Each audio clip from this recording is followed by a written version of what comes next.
नमस्कार दोस्तों, स्वागत है आपका अपने चैनल एस्ट्रो फ्लैग में। आज की वीडियो में जानेंगे हम क्यों रखा जाता है योगिनी एकादशी का व्रत पूजा विधि, महत्व एवं पौराणिक कथा।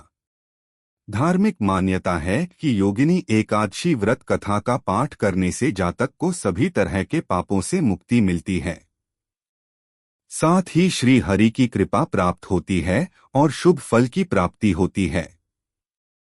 कहा जाता है कि एकादशी व्रत बिना कथा का पाठ करने से अधूरा माना जाता है। एकादशी तिथि सभी शुभ तिथियों में से एक है। यह तिथि भगवान विष्णु को समर्पित है। हर माह में 2 बार एकादशी व्रत किया जाता है। आषाढ़ माह के कृष्ण पक्ष की एकादशी को योगिनी एकादशी के नाम से जाना जाता है। इस दिन भगवान विष्णु की पूजा कर व्रत कथा पाठ जरूर करना चाहिए। योगिनी एकादशी व्रत कथा। पौराणिक कथा के अनुसार स्वर्ग लोक में कुबेर नाम का राजा रहता था। वह शिव भक्त था। रोजाना महादेव की पूजा किया करता था। उसका हेम नाम का माली था, जो हर दिन पूजा के लिए फूल लाता था।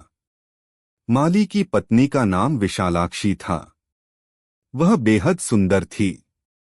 एक बार जब सुबह माली मानसरोवर से फूल तोड़कर लाया, लेकिन कामासक्त होने की वजह से वह अपनी स्त्री से हास्य विनोद करने लगा। राजा को उपासना करने में देरी हो गई, जिसकी वजह से वह क्रोधित हुआ। ऐसे में राजा ने माली को श्राप दे दिया। उन्होंने कहा कि तुमने ईश्वर की भक्ति से ज्यादा कामासक्ति को प्राथमिकता दी है। तुम्हारा स्वर्ग से पतन होगा और तुम धरती पर स्त्री वियोग और कुष्ठ रोग का सामना करोगे। इसके बाद वह धरती पर आ गिरा, जिसकी वजह से उसे कुष्ठ रोग हो गया और उसकी स्त्री भी चली गई। वह कई वर्षों तक धरती पर कष्टों का सामना करता रहा। एक बार माली को मार्कंडेय ऋषि के दर्शन हुए। उसने अपने जीवन की सभी परेशानियों को बताया। ऋषि माली को बातों को सुनकर आश्चर्य हुआ। ऐसे में मार्कंडेय ऋषि ने उसे योगिनी एकादशी के व्रत के महत्व के बारे में बताया। मार्कंडेय ने कहा कि इस व्रत को करने से तुम्हारे जीवन के सभी पाप खत्म होंगे और तुम पुनः भगवत कृपा से स्वर्ग लोक को प्राप्त करोगे। माली ने ठीक ऐसा ही किया।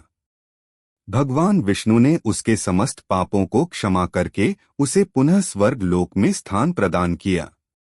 योगिनी एकादशी व्रत पारण नियम। शास्त्रों के अनुसार एकादशी व्रत का पारण हरिवासर समय समाप्त होने के बाद ही करना चाहिए। एकादशी व्रत तोड़ने के लिए सबसे सही समय प्रातः काल का माना जाता है। जो लोग एकादशी व्रत कर रहे हैं, उन्हें मध्याह्न यानी दोपहर के समय व्रत का पारण नहीं करना चाहिए। अगर सुबह ऐसा नहीं कर पाएं, तो दोपहर के बाद पारण करना चाहिए। एकादशी व्रत पारण के समय भोजन में मूली, बैंगन, साग, मसूर दाल, लहसुन या प्याज आदि का भूलकर भी इस्तेमाल न करें। एकादशी व्रत पारण का पारण सात्विक भोजन से करें और उस भोजन में चावल को जरूर शामिल करें। द्वादशी के दिन एकादशी व्रत पारण के समय चावल खाना शुभ माना जाता है। योगिनी एकादशी का महत्व। भगवान विष्णु के भक्तों के लिए योगिनी एकादशी का विशेष महत्व है। पौराणिक मान्यताओं के अनुसार ऐसा कहा जाता है कि पांडव भाइयों में भीम को छोड़कर सभी हर मास में आने वाली दोनों एकादशी तिथियों पर व्रत रखते थे। एक बार युधिष्ठिर ने भगवान श्री कृष्ण से आषाढ़ की योगिनी एकादशी व्रत का महात्म्य सुनाने का आग्रह किया। इस पर भगवान श्री कृष्ण ने युधिष्ठिर से कहा कि जो जातक श्रद्धापूर्वक योगिनी एकादशी का व्रत करते हैं एवं भगवान विष्णु की आराधना करते हैं, उन्हें सभी प्रकार के पापों से मुक्ति मिलती है और जीवन में सभी सुख भोगने के बाद बैकुंठ धाम की प्राप्ति होती है। योगिनी एकादशी पर विष्णु पूजा के साथ साथ पीपल के वृक्ष की पूजा करने का भी विशेष महत्व होता है। पूजा की तैयारी। एकादशी के दिन व्रत करने वाले जातक दशमी तिथि की शाम में व्रत और पूजन का संकल्प लें।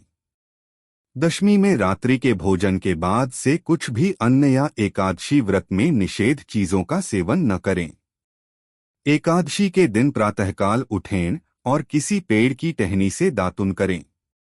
इसके बाद नित्य कर्मों से निवृत्त होकर स्नान करें। स्नान करते समय पानी में गंगाजल मिलाकर स्नान करें। स्नान के बाद स्वच्छ वस्त्र धारण करें। स्वयं को चंदन का तिलक करें। अब भगवान सूर्य नारायण को अर्घ्य दें और नमस्कार करते हुए आपके व्रत और पूजा को सफल बनाने की प्रार्थना करें। अब पूजा करने के लिए सभी सामग्री इकट्ठा करें और पूजा शुरू करें। एकादशी की पूजा विधि। सबसे पहले पूजा स्थल को साफ करके इस स्थान पर एक चौकी स्थापित करें और इसे गंगाजल छिड़ककर पवित्र करें। इसके बाद चौकी पर एक पीला वस्त्र बिछाएं। इस चौकी के दाईं ओर एक दीप प्रज्वलित करें। सबसे पहले दीप प्रज्वलित इसीलिए किया जाता है ताकि अग्निदेव आपकी पूजा के साक्षी बने। चौकी के सामने एक साफ आसन बिछाकर बैठ जाएं। जलपात्र से अपने बाएं हाथ से दाएं हाथ में जल लेकर दोनों हाथों को शुद्ध करें। अब स्वयं को तिलक करें। अब चौकी पर अक्षत के कुछ दाने आसन के रूप में डालें और इस पर गणेश जी को विराजित करें।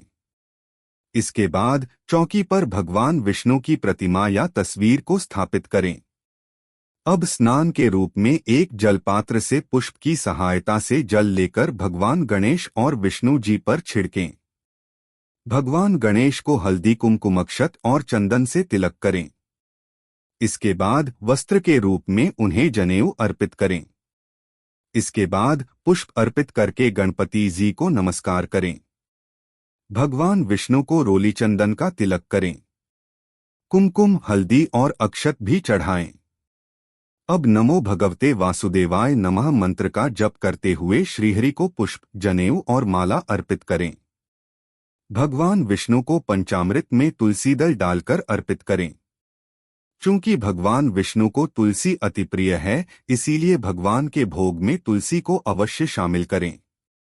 ध्यान दें, गणेश जी को तुलसी अर्पित न करें। इसके बाद भोग में मिष्ठान्न और ऋतुफल अर्पित करें। विष्णु सहस्त्रनाम या श्री हरि स्तोत्रम का पाठ करें। इसे आप श्री मंदिर के माध्यम से सुन भी सकते हैं।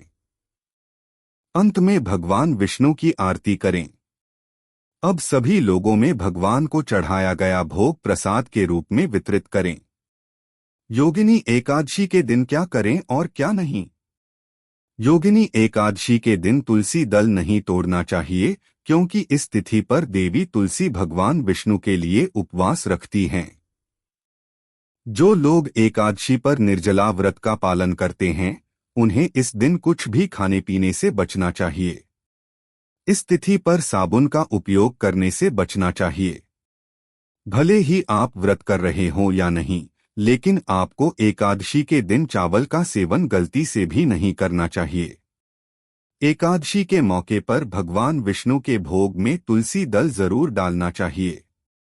एकादशी के दिन किसी के बारे में बुरा बोलने से बचना चाहिए, साथ ही अपना मन शांत रखना चाहिए।